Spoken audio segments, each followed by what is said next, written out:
Good morning everyone. Knowledge junction YouTube channel में आपका स्वागत है। फ्रेंड्स, आज हम करंट डिवाइडर रूल पे बेस्ड एक क्वेश्चन यहाँ पर करने वाले हैं और इस क्वेश्चन में आपको एक अननोन करंट आई को फाइंड आउट करना है। तो फ्रेंड्स, आपकी स्क्रीन पे एक आपके क्वेश्चन दिखाई दे रहा है। इस क्वेश्चन में आपको एक अननोन करंट आई का वैल्यू फाइंड आउट करना है। तो एक इलेक्ट्रिकल सर्किट आपको गिवन है जिसमें आपके पास 4 रेजिस्टेंसेस दिए गए हैं और एक वोल्टेज सोर्स 10 वोल्ट का आपके इस सर्किट में कनेक्टेड है।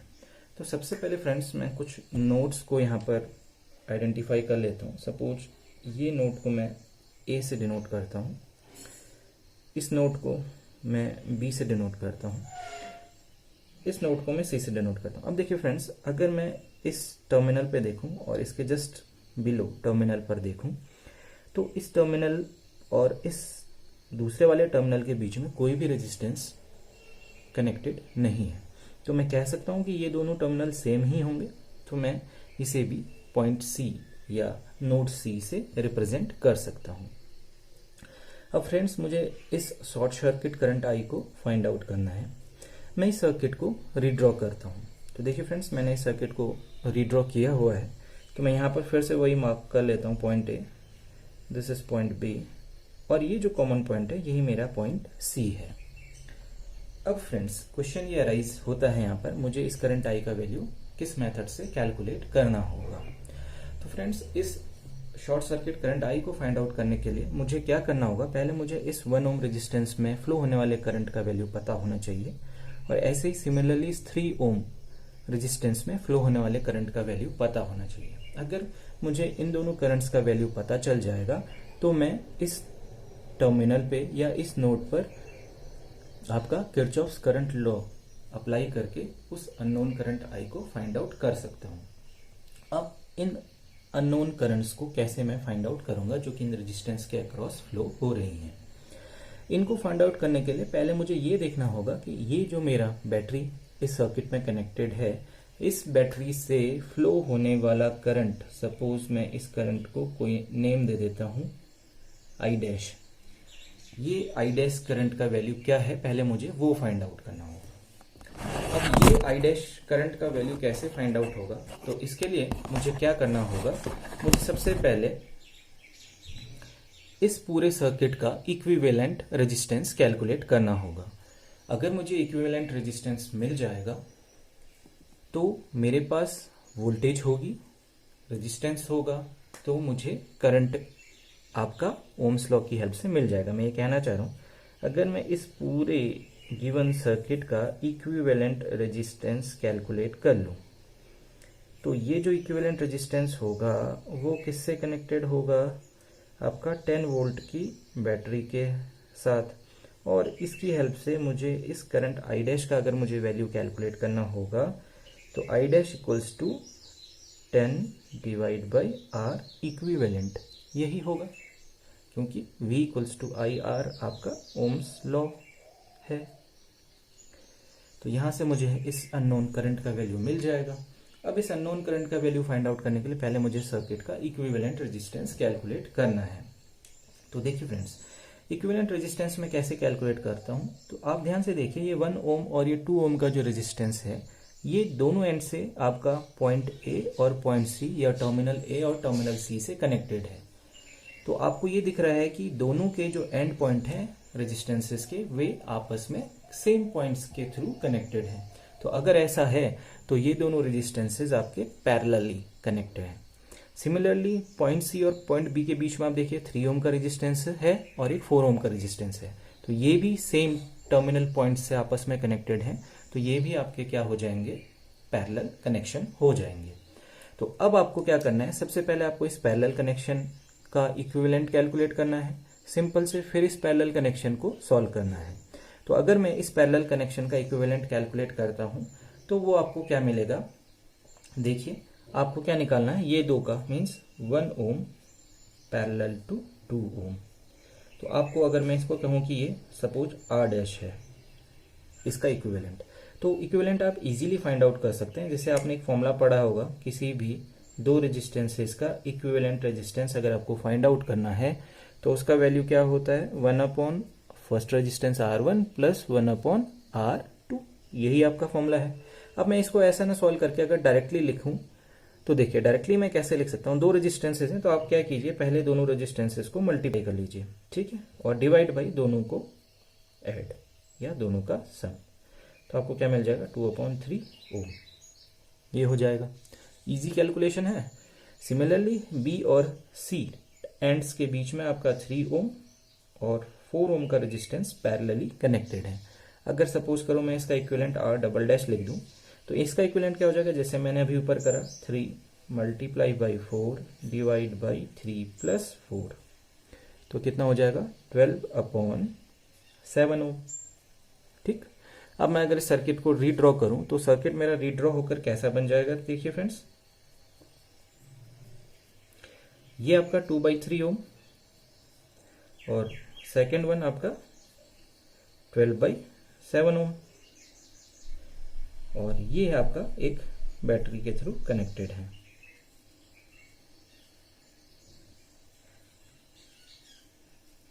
अब आप ध्यान से देखिए, तो इस बैटरी से जो भी करंट निकलेगा वो इन दोनों रेजिस्टेंसेस में से होकर फ्लो करेगा, और हमने देखा था कि अगर करंट किन्हीं रेजिस्टेंसेस में सेम फ्लो कर रहा हो, सेम करंट फ्लो कर रहा हो, तो वो रेजिस्टेंसेस आपस में सीरीज में कनेक्ट होते हैं।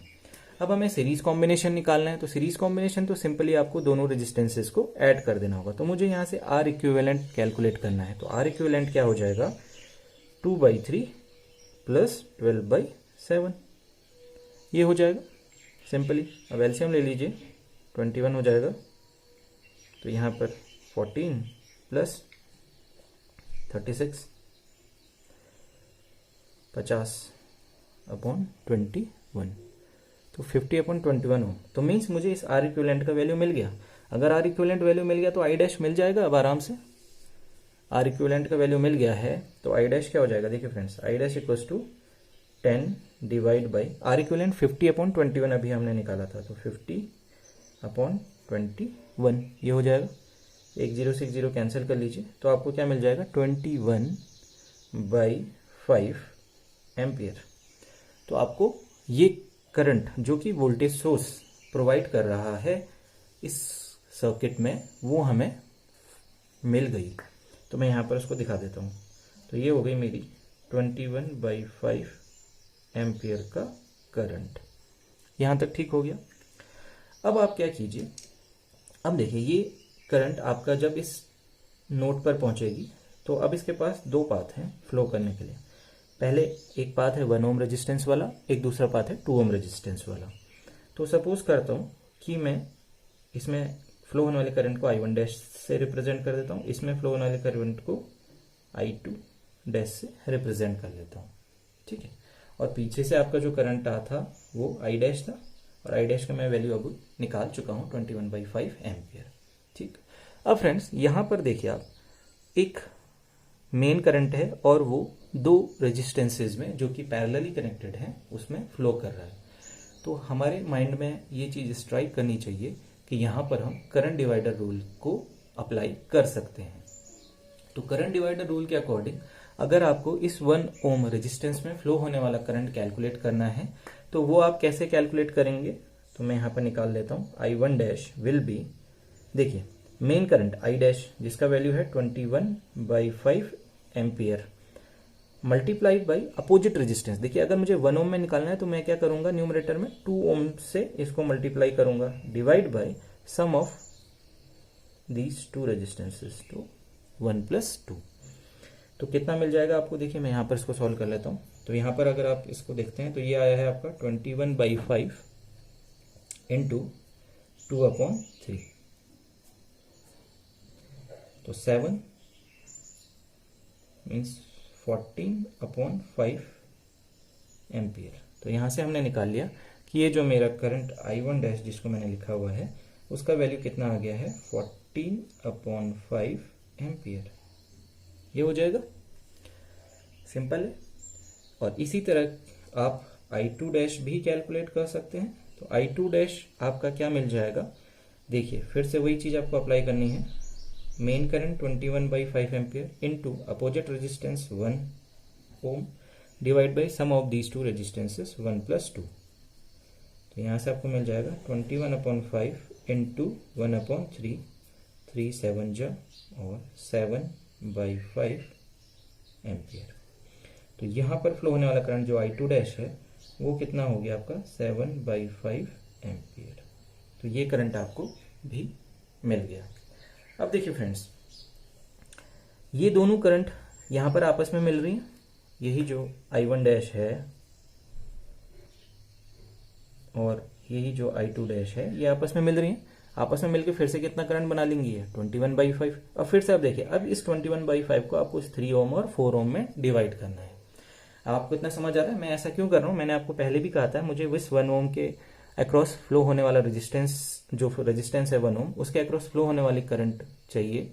ऐसे ही इस 3 ओम के अक्रॉस फ्लो होने वाला करंट चाहिए। अगर मुझे ये दोनों करंट मिल जाएंगे तो मुझे तीसरा करंट अपने आप ही किरचॉफ्स करंट लॉ की हेल्प से मिल जाएगा। तो मैं वही चीज यहाँ पर कर रहा हूँ। अब मुझे क्या करना है, इस 21/5 को जो करंट है आपका उसे इन दो रेजिस्टेंसेज में डिवाइड करना है। फिर से मैं करंट डिवाइडर रूल लगाऊंगा। ध्यान रखिए करंट डिवाइडर रूल आप तभी एप्लीकेबल आपका रहेगा जब दोनों रेजिस्टेंसेज पैरेलल में कनेक्ट होंगे। अब यहाँ पर आप देखिए, मैं यहाँ पर ही इसे कैलकुलेट करता हूँ। तो आपको पता है करंट है आपका 21/5 into opposite resistance 4 divide by 4 + 3 या 3 + 4, ये हो जाएगा। तो कितना वैल्यू आपको मिल जाएगा यहाँ से? तो देखिए 21/5 इंटू 4/7, तो कितना मिल गया 12/5। तो यहाँ पर कितना वैल्यू आ जाएगा 12/5 एम्पियर। ये करंट भी आपको मिल गई।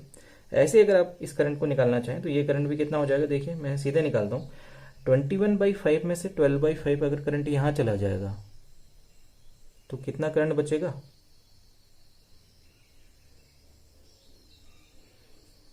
9/5 एम्पियर बचेगा।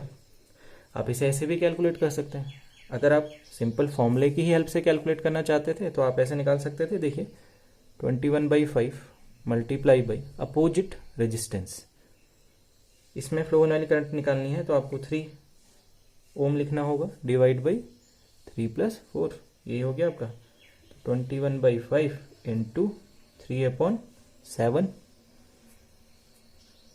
तो कितना मिल गया आपको? देखिए 9/5 एम्पियर। तो मैंने डायरेक्टली भी कैलकुलेट कर लिया, क्योंकि यहाँ पर भी आप किरचॉफ्स करंट लॉ अप्लाई कर सकते हैं ना, क्योंकि आपको टोटल करंट पता है। एक करंट मिल गई तो दूसरी करंट क्या होगी, जो मेन करंट है उसी में से सब्ट्रैक्ट करके घटाकर आपको दूसरा करंट मिल जाएगा। तो अब मैंने क्या करा, मैंने इन सारे करंट्स को फाइंड आउट कर लिया। तो मुझे जो मेन करंट मुझे चाहिए थी वो मैं यहाँ पर लिख लेता हूँ। मुझे चाहिए था ये वाला करंट जिसका वैल्यू मुझे मिल गया 14/5 एम्पियर। मुझे चाहिए था ये करंट, इसका वैल्यू भी मुझे मिल गया है 12/5 एम्पियर। अब देखिए, अब आप नोड सी पर आ जाइए। इस नोड सी पर एक इनकमिंग करंट है और 2 आउटगोइंग करंट है। ठीक है, तो इनकमिंग करंट आपको दिख रहा है 14/5 एम्पियर इसमें फ्लो कर रहा है और 2 आउटगोइंग करंट है I और एक दूसरा 12/5 एम्पियर। तो using Kirchhoff's current law, incoming current जो है उसका sum equals to sum of outgoing current. तो इनकमिंग करंट कितना है आपका 14/5 एम्पियर। तो एक ही करंट आपका इस नोड सी पर एंटर कर रहा है। अब ये जो 2 बाकी करंट हैं ये लीव कर रही हैं नोड को, तो आपने क्या करा, इन दोनों करंट्स को जो कि नोड को लीव कर रही है उनका एल्जेब्रिक सम आपने कैलकुलेट कर लिया। वो आपको क्या मिल गया, I + 12/5। अब मुझे इस अननोन I का वैल्यू कैलकुलेट करना है। तो I कितना हो जाएगा 14 - 12/5, तो 2/5। तो यहां से मुझे क्या मिल गया, जो भी मेरा क्वेश्चन था उस क्वेश्चन के अकॉर्डिंग जो मुझे इस अननोन करंट I का वैल्यू कैलकुलेट करना था वो I का वैल्यू मुझे कितना मिल गया 2/5 एम्पियर। तो फ्रेंड्स देखा आपने करंट डिवाइडर रूल को यूज करके कैसे किसी भी इलेक्ट्रिकल सर्किट में गिवन क्वेश्चन में अननोन करंट का वैल्यू फाइंड आउट कर लिया। आपको ये क्वेश्चन समझ आ गया होगा। मैंने बड़े सिंपल तरीके से और कंप्लीट एक एक कैलकुलेशन को आपको करके दिखाया है, ताकि आपको किसी भी क्वेश्चन में, अगर आपके एग्जाम में कोई भी इस टाइप का क्वेश्चन आता है जिसमें आपको किसी रेजिस्टेंस के अक्रॉस करंट या फिर किसी सिंपल लाइन करंट को कैलकुलेट करना हो, या जैसे यहाँ पर शॉर्ट सर्किट करंट था उसे कैलकुलेट करना हो तो आप उसे आसानी से कैलकुलेट कर सकते हैं। ओके फ्रेंड्स, मिलते हैं नेक्स्ट वीडियो में कुछ नई जानकारी के साथ। तब तक के लिए bye bye, take care, have a nice day.